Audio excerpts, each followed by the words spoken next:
here to talk about innovation and SMEs, what they're looking for in property, how property developers and landlords can get that right, and also talking about MediaCity's place in the landscape and the tech investment and occupier world. So I'm going to start with you, Anthony, in terms of as a host today. Thank you for your hospitality.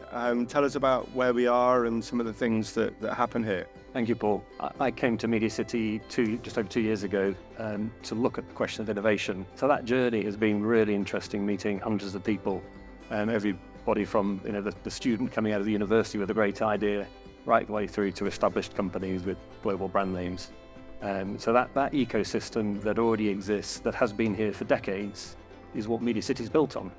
And fantastic group of tech companies and digital skills around here, added to all the creative industries that Manchester and North West has been famous for a long time, coming together into a melting pot that provide the creative and the tech skills to create some really interesting stuff. What's important is having that clear vision of, for instance, what does MediaCity, who they want to attract.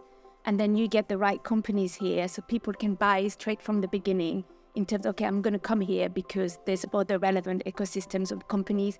You don't want to be everything for everyone. You want to attract the right companies. So then when you compare yourself, or when you want to be really globally recognized, we know which message to go with, because there's lots of competition out there. So MediaCity competes maybe with other city regions in the UK, or other areas in the UK, but also in Europe. So making sure we know what we want to go out with, which message, which kind of companies, really help putting that message across. So I think having that clear vision straight, this is who we want MediaCity to attract, really, really helps as well. I think there's some really interesting points there about key drivers for occupiers. Day one, it's no longer just about an office building and the headline rent. It's all about those things like ESG, amenity, talent. The journey of companies from when you're a small startup and you're a couple of people, and it's really helpful to have a wider community feel like we have in our kind of serviced office arrive operation. We have these common areas and things like that, which allow for lots of interaction. But then being there as well for that longer journey. So you stay in the same location, but then when your company reaches a certain size where you've got your own critical mass, going into larger, more institutional units, putting your kind of brand and culture on it, and growing from there. I think there's broadly 4 things that the businesses look for. Flexibility in terms of space, connectivity, and that's obviously tech connectivity, but also roads, rail, air. Sustainability, and that sort of plays to your point on values, and community, which again goes to the point on ecosystem.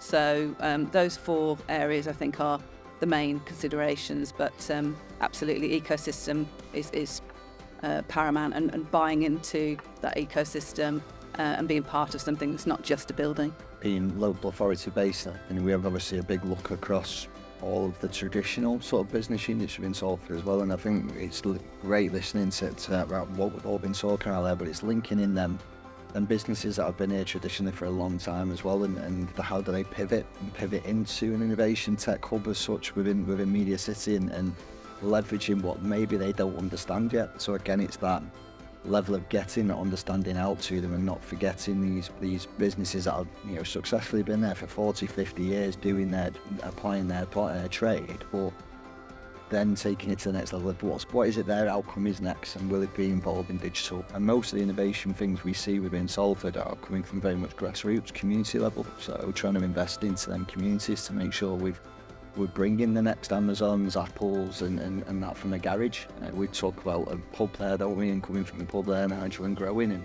And it's them stories that are better success stories, and maybe sometimes landing the big ones, but it's lovely to balance and see. Game tech and esports, as mentioned before, an awful lot of content is being created in games engines these days. Unreal, Unity and others provide the base for 3D worlds, whether it's for a game, whether it's for marketing uses, whether it's for content creation, as I just described, or in architecture. And a huge amount is built in the built environment in a 3D world that we never access. And in that context, what we've got is those 3 pillars of areas of expertise that we are working with the university, working with the companies around here, the BBC has an R&D department with massive strengths. Doc 10, as I've mentioned already, has a team that's doing all kinds of work in this area, as well as many other companies, big and small. We've got the history of companies like Vitalis on our doorstep, who were one of the first companies working with the university, spun out, did work in the immersive space 25 years ago.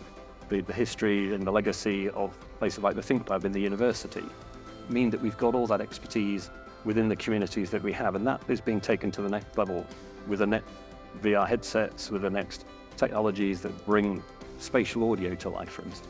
The biggest thing is surprise. Making audiences be surprised and for them to have a story or something to learn. Quite frankly, the technology is irrelevant. The technology is there to allow people to communicate with other people in the best way possible. And I think our job is to make sure our innovation doesn't get so caught up in technology, we don't forget the audience and what actually they're going to enjoy experiencing. University and the communities, the way was really helpful for us to scale as we were going through the startup scale-up stage within the hardware, software, immersive experiences, was to work with university, was to work with the support programs like Innovate UK Edge.